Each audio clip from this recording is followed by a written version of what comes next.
Good morning, नमस्कार, प्रणाम सभी को। आज मिलते हैं इस VLSI का थ्योरी क्लास। आज हम लोग बात करते हैं लेक्चर नंबर 16 के बारे में, है ना। तो आज का जो मेरा टॉपिक है, सबसे पहले इसके बारे में हम बता दें कि आज क्या हम लोग बात करेंगे। तो आज बात करेंगे हम लोग ईचिंग प्रोसेस के बारे में। तो इस ईचिंग प्रोसेस क्या है, इसके बारे में पहले हम लोग समझेंगे। इसके बाद हम लोग बात करेंगे कि टाइप्स ऑफ ईचिंग क्या मतलब कितने होते हैं, फिर इसका यूजेस क्या है, डिसएडवांटेज क्या है, एडवांटेज क्या, समथिंग इस तरीके से हम लोग आज के क्लासेस में बात करेंगे, ठीक है। तो सबसे पहले हम लोग यहाँ पे देखें कि हमारा जो आज लेक्चर है वो है लेक्चर नंबर 6, और आज हम लोग बात करेंगे ईचिंग के बारे में। ये ईचिंग होता क्या है?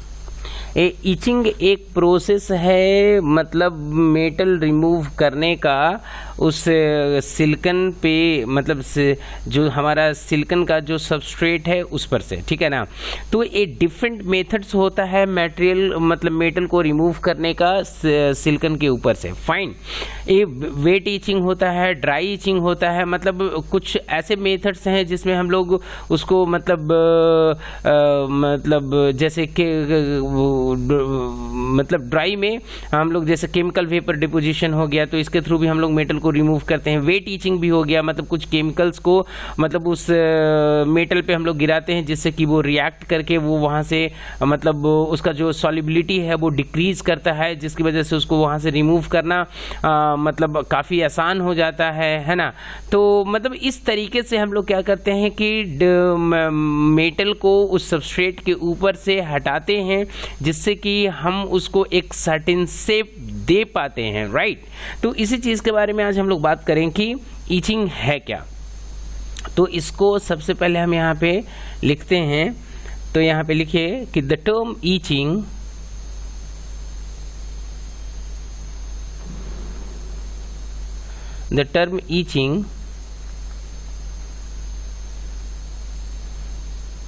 is used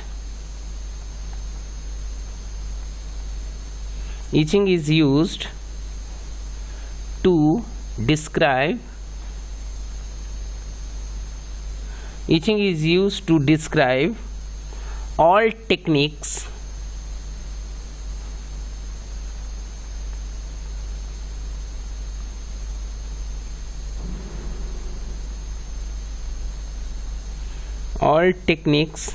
by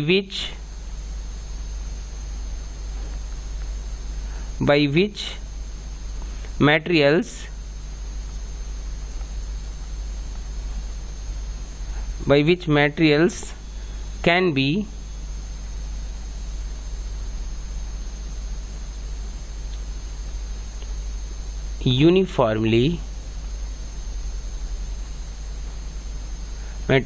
uniformly removed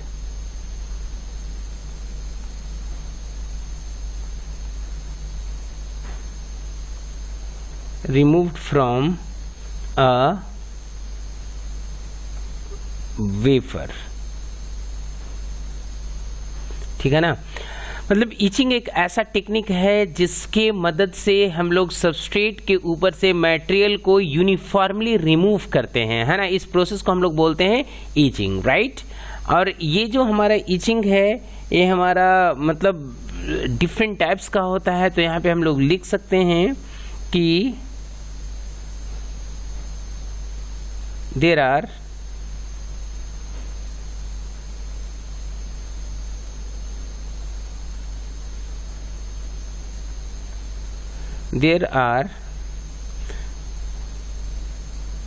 several etching techniques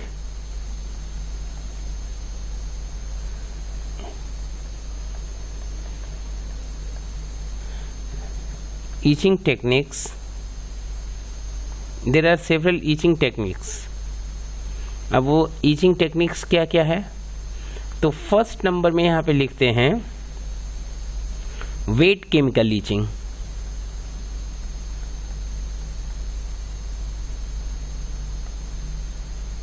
wait chemical etching. दूसरा है dry chemical itching.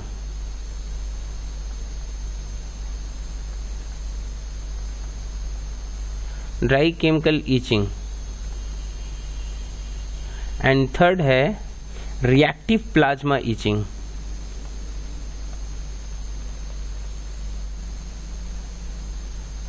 PLAS reactive plasma etching, है ना। ये 3 टेक्निक्स हैं जिसके थ्रू हम लोग मेटल को रिमूव करते हैं। फाइन। तो सबसे पहले हम लोग समझें कि वेट केमिकल ईचिंग क्या है। तो इसको हम लोग समझते हैं। Wet chemical etching, wet chemical itching क्या है, ठीक है। तो यहाँ पे आकर के इसके बारे में लिखते हैं कि in this technique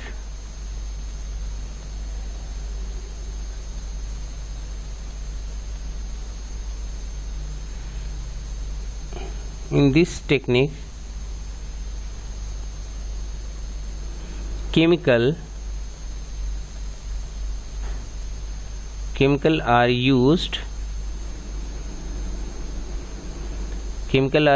to remove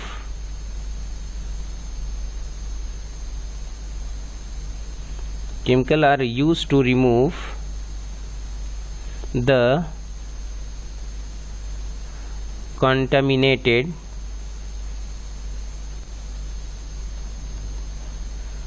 remove contamination. This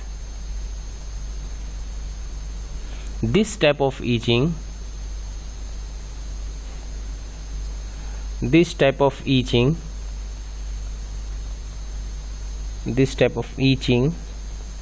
is accomplished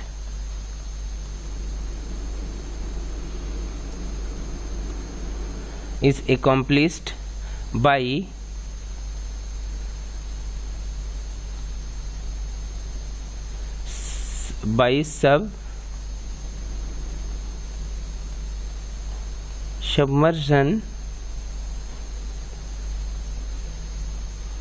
submersion of the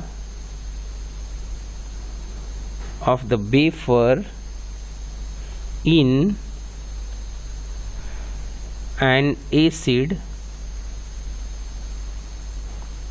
bath.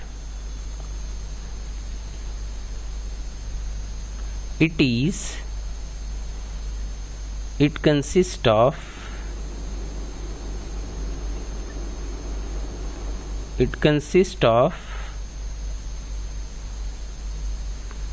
three steps.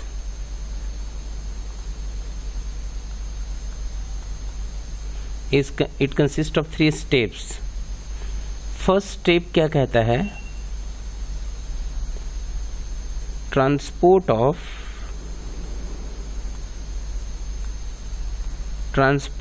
Of the reactant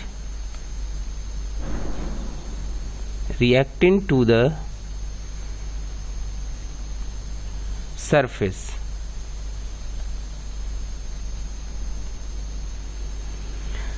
transport of the reactant to the surface, ठीक है। सेकंड है reaction at the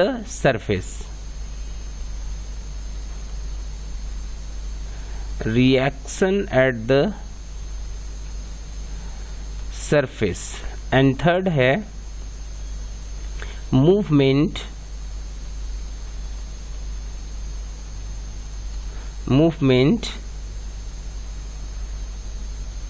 of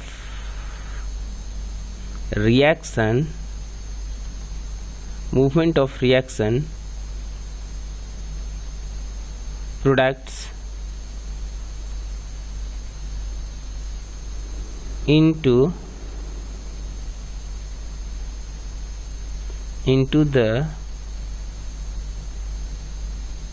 the volume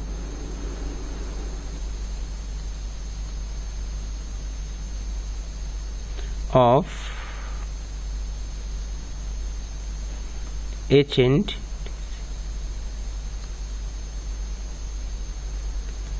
of HNO3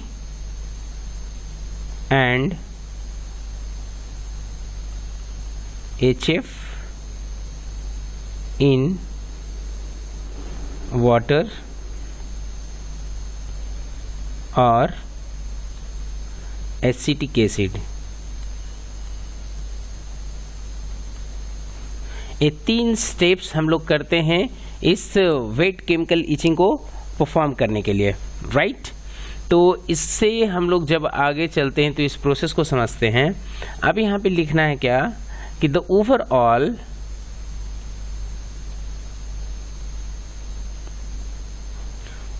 chemical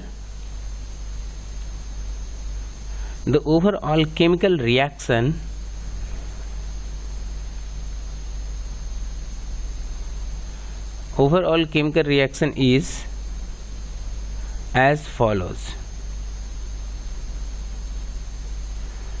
तो इसका chemical reaction क्या है, बोले जब silicon react करता है HNO3 प्लस 6HF के साथ, तो ये प्रोड्यूस करता है H2SiF6 plus HNO2 plus H2O plus H2, ऐसे। तो इसके बाद हम लोग देखें कि इसका यूजेज क्या है। तो यूजेज हम लोग यहाँ पे आकर के देख लेते हैं। Usages, right, usages of this process, etching process.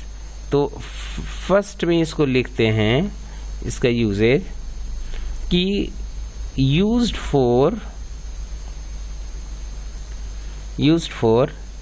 cleaning,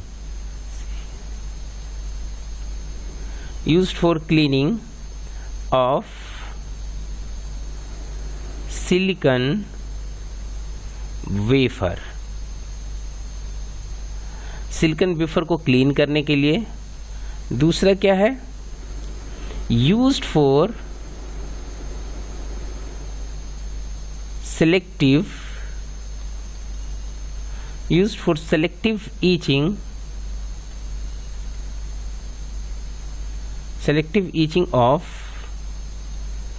oxides,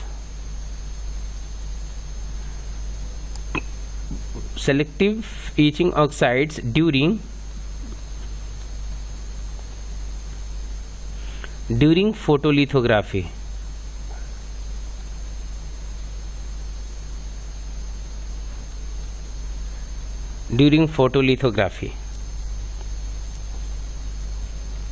ठीक है। उसके बाद हम लोग को क्या करना है, यूसेस के बाद में हम लोग को नेक्स्ट में देखना है एडवांटेज एंड डिसएडवांटेज। तो यहाँ पे हम लोग आकर के देख लें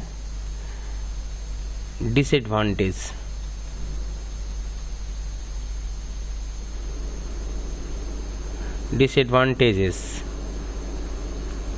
ठीक है। अब इस डिसएडवांटेजेस में सबसे पहले हम लोग यहाँ पे लिखेंगे monitoring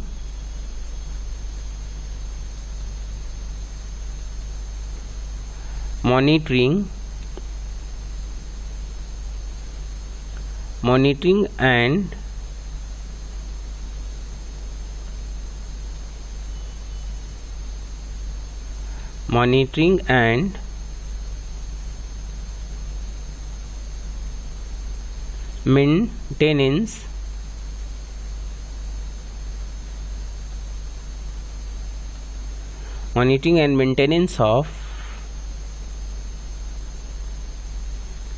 quality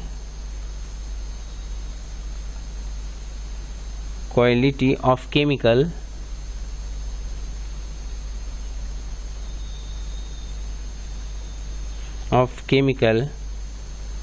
is a great problem।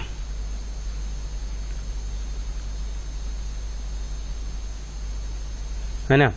ये क्या बोल रहा है कि इसका मॉनिटरिंग एंड मेंटेनेंस है ना of quality of chemical is a great problem, है ना, कि इसको मतलब जो इवन जब हम लोग केमिकल ईचिंग करते हैं तो इसको मतलब केमिकल को, है ना, केमिकल को से जब ईचिंग करते हैं तो उसका सरफेस को मेंटेन करना बहुत ही टफ टास्क होता है कि उसका जो क्वांटिटी होना चाहिए वो ज़्यादा नहीं होना चाहिए। ये मतलब इस तरीके का प्रिकॉशंस हम लोग को बहुत ही मतलब बहुत ही टॉप प्रायोरिटी पर लेना पड़ता है, ठीक है ना, कि अगर ये ज़्यादा हो जाएगा तो फिर वो क्या करेगा कि मतलब जो एरिया होगा वो ज़्यादा रिमूव कर देगा, ठीक है, तो ऐसा नहीं होना चाहिए। फाइन। उसके बाद क्या बोलता है, इसका सेकंड डिसएडवांटेज क्या है, बोलता है कि strong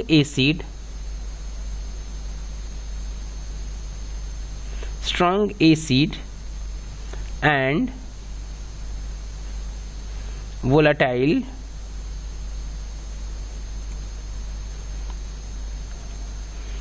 agent solutions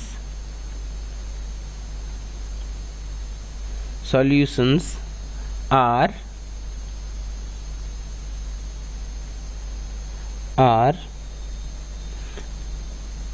used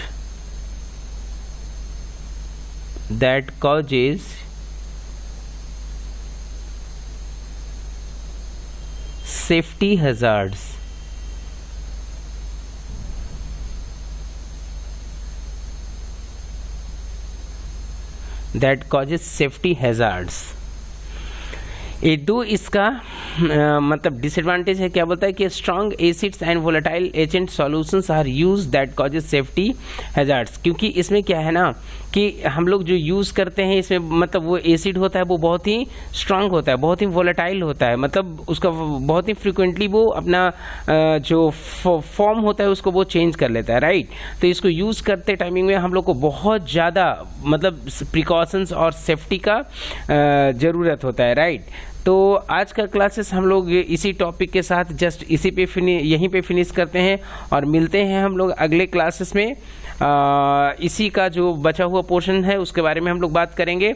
if you have any questions, any suggestions related to the topic that we have discussed today, right, you could write your comment in the comment box. I would love to answer them. Thank you so much for stay connected. Thank you so much.